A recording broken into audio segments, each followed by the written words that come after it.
8 years ago, leaders from Alexis, Nakota Sioux Nation were concerned that fetal alcohol spectrum disorder, FASD, was prevalent in their community.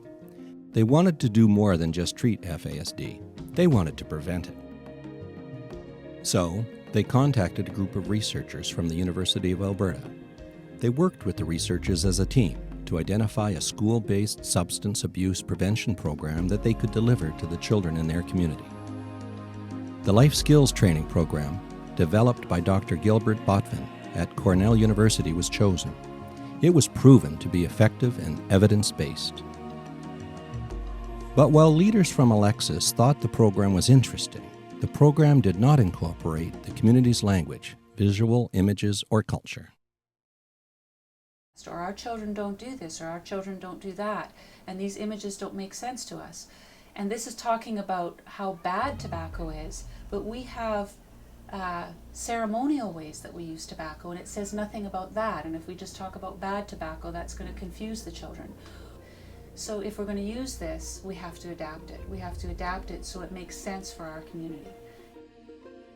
The community's elders were presented with the idea and asked to provide their wisdom on how to adapt the program and incorporate the community's language, Ishka, visual images and cultural ceremonies.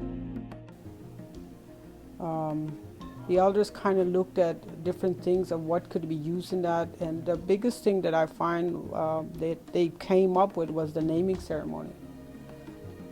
And as soon as someone gets a name, right away they want to live up to that name. And it's something given to them, and no one can take it away.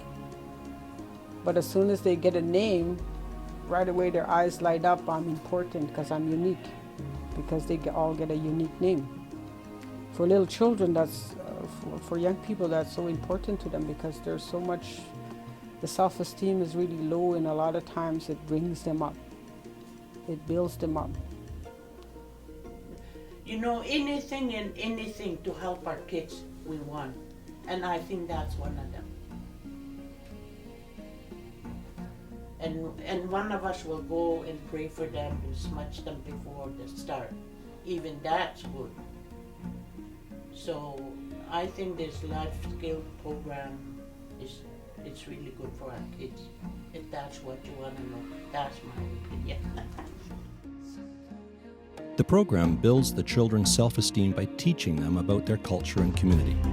In addition, students are equipped with information on the dangers of substance abuse and smoking, and they're provided with strategies for saying no. Parents are already seeing a difference in their kids. Well, for me, I'm grateful that they have it, because I have kids that go to school here too, and that's something that I'm not 100% on top of either. So I think it really benefits the kids and the family, like when they go home and share that. And of course they will, because that's how they are. Like little kids, like they're taught to be open and welcoming to everybody and share what they learn, which is sometimes some parents, like I said, we lack, because day-to-day things, like some things are just put a little bit ahead of others.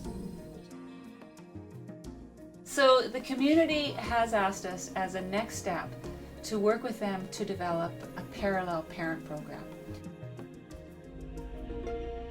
The parent program will be designed as a tool that will give parents the vocabulary and knowledge to support the lessons their children have learned through the school program.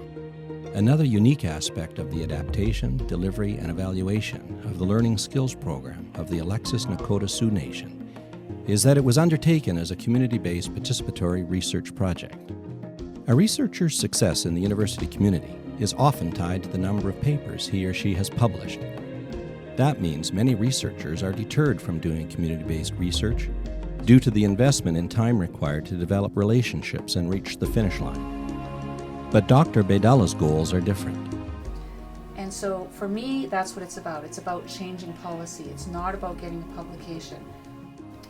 I get the satisfaction of knowing that somehow I've supported the community to make changes that will address the social determinants of health. And in the end, the children in that community will be healthier. So I'm a pediatrician. My job is to be an advocate for kids. And the children that I think need to have the greatest support in terms of advocacy are those children from minority and marginalized populations. And so I get the satisfaction just out of knowing that something good has come out of it. And Alberta and Canada funding agencies are supporting Dr. Baydala and the Alexis community. The Centre supported the project by providing us with the initial seed grant of $10,000 that eventually grew organically, really, just like a seed, that allowed us to take the next step to apply for additional funding from the Centre, as well as matching funding from the provincial government. And then it grew even further, so that we've subsequently been able to successfully apply for a grant for over $3.5 million from Alberta Health Services to expand the project to the Musqueam Four Nations in Hobina.